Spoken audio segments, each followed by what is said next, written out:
Okay, next problem, x plus 4 by x square minus 4 into x plus 1. So x square minus 4 అంటే ఇది a square minus b square ఫామ్లో ఉంది. So we can reduce this as a plus b into a minus b. So దీన్ని మనం reduce చేయొచ్చు a plus b into a minus b. That means x plus 2 into x minus 2 like this. Okay, x plus 4 by x square minus 2 square, that means x minus 2 into x plus 2 into x plus 1. Okay, now this is our denominator. We have 3 linear factors. మనకి 3 linear factors ఉన్నాయి. So 3 linear factors కి 3 constants మనం తీసుకోవాలి.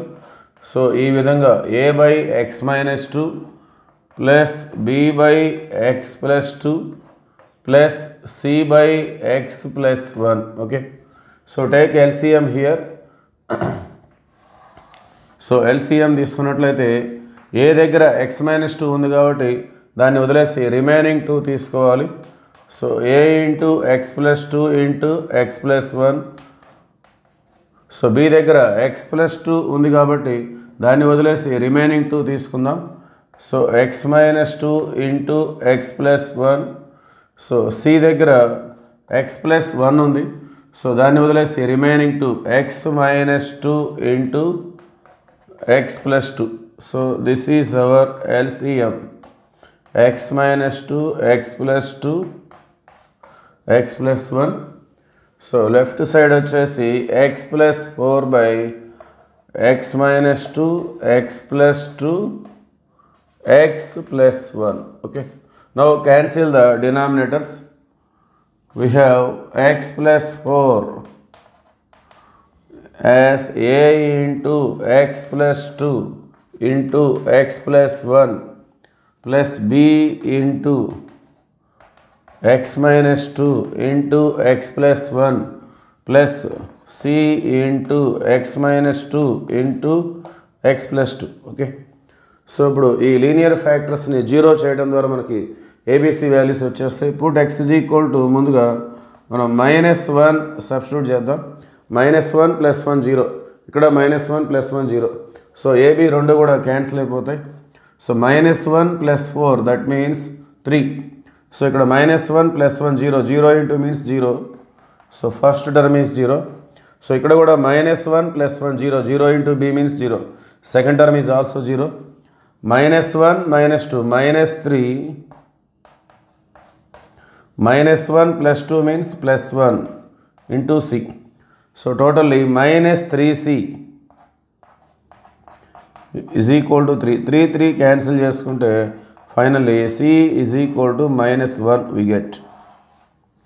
Next, put x is equal to, so x is equal to 2 substitute చేసుకుందాం. So x minus 2 దగ్గర 0 వస్తుంది. So 2 minus 2 0, ఇక్కడ కూడా 2 minus 2 0.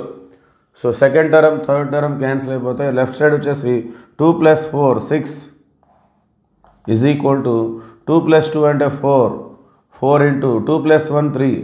So 4 into 3 into a. The second term is 0 and third term is also 0. So 2 - 2 అంటే 0, అట్లానే ఇక్కడ కూడా 2 - 2 0. So 4 3 12a is equal to 6.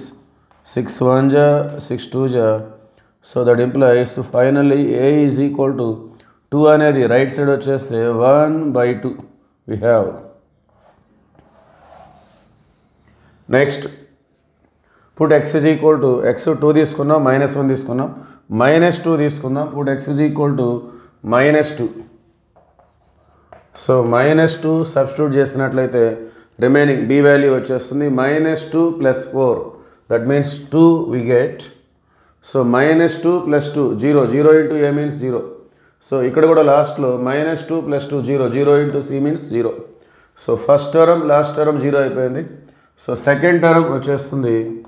So b into -2 - 2 -2 -2 -4. Next -2 + 1, -2 + 1 means -1. So totally 2 1 ఇక్కడ 2 2 cancel అవుతుంది. -* - +2 2 1 2, 2b is equal to left side 1. So therefore b is equal to 1 by 2. So that is the value of b.